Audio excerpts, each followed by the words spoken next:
welcome back to my channel. So today I'm gonna be talking about, first of all, excuse how glowy I look. I'm filming this shit at night, but I really needed to get this video out there. And today I'm not really too excited about talking about this topic, but I feel like it's necessary, so that's why I'm here filming this video. But today I'm going to be talking about the risk and the negatives of a cashless society. And I know that's like, what the fuck, you know, but like, think about it, you guys. We're already kind of there. Cash App, Venmo, Zelle, Apple Pay, Apple Cash, like everything, you know, is like you pay with your phone. So I just started to really think about how the risk of like cash being gone. And if you didn't know, you can actually like Google this too. Like apparently there's been like what's it called? There's been like a lot of pennies that have been running out, like, and they're not even like making them anymore. Like there's just like not enough pennies anymore. Like sometimes when I pay with cash, like a lot of the people at the stores are like, oh sorry, like I don't have pennies, like there's a shortage. So it's already becoming very interesting, but I wanted to highlight like 5 points today that are gonna be bad things for like if we have a cashless society. So 5 bad things about a cashless society. The first one is loss of privacy. Hello. Every transaction becomes traceable. Banks, corporations, governments. Cash is more anonymous, and digital payments create a permanent record of your spending habits. So there's that. Number 2, exclusion of vulnerable groups. I would say that this is literally like the most important one, and the one that I think about the most, because I'm like, there's a lot of folks that are experiencing homelessness. There's a lot of folks that can't even afford a phone or don't have access to a phone. And so it's like, if you don't have access to a phone, how are you supposed to pay for stuff? It would just make it extremely like hard on people that are already in vulnerable, difficult situations. So that's like the biggest one that I don't think people talk enough about.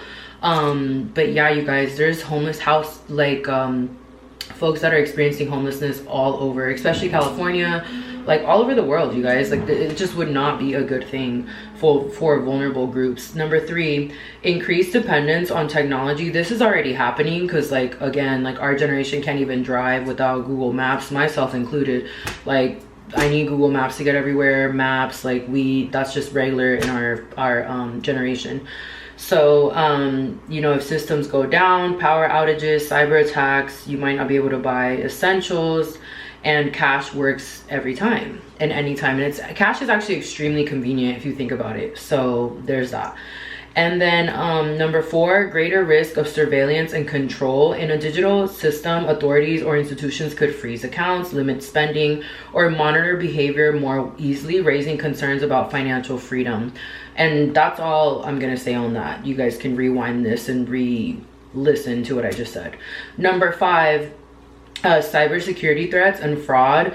Digital money is vulnerable to hacking, identity theft, and scams, which this is like not talked enough about. Like, that's so crazy.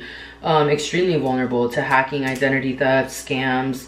While banks offer protections, breaches can still cause major disruptions and stress. And again, if you have cash, you don't have to worry about that. Like cash is just an extra help and less invasive, and also like it just gives you that extra freedom to just be able to monitor your own money. Cybersecurity threats and fraud. So that's the last one. Like I said, just extremely vulnerable to identity theft or anything of that nature. So again, the biggest thing that I will say is that it's going to affect a lot of vulnerable communities, and that's the most fucked up part of it all that I'm just like not on board with at all, because people are already like struggling. So it's like, why make it more difficult for people that can't have access to cash for whatever reason, or to an account for whatever reason? But yeah, I think that, while I'm not gonna lie, like for me personally, the first time I got introduced to Apple Pay, it was like back in 2020 actually, which, correct me if I'm wrong. And I'm gonna tell you guys a story like that. Again, this is like, I guess, a positive of having like Apple Pay on your phone and stuff, because I had forgotten my wallet at home and I drove to LA. This is when I lived in San Diego. I drove to LA, like I had forgotten my wallet and I was able, and I needed gas like to get back to San Diego when I was leaving, and I realized at that moment that I didn't have my wallet. So I was able to pay at the gas station with Apple Pay. And I feel like those are like the positives, like I said, but I just feel like at the end of every day, like we should just have options. Like we should not just be strictly cashless society. Like I really don't think that's going to benefit us in any capacity, especially like I said, the vulnerable communities. So like I said, I'm gonna end this video here. I hope that this, at least, I know it's like a negative subject and I hate talking about stuff like this, but it's real life and it's things that like are happening in our society, and we need to like be aware of it, educate people, and like understand what's going on, at least bare minimum. So yeah, hopefully this video was like sparked something in you to at least talk about this topic more, because I feel like there needs to be more conversations around this topic. There isn't enough. And yeah, I will see y'all in my next video.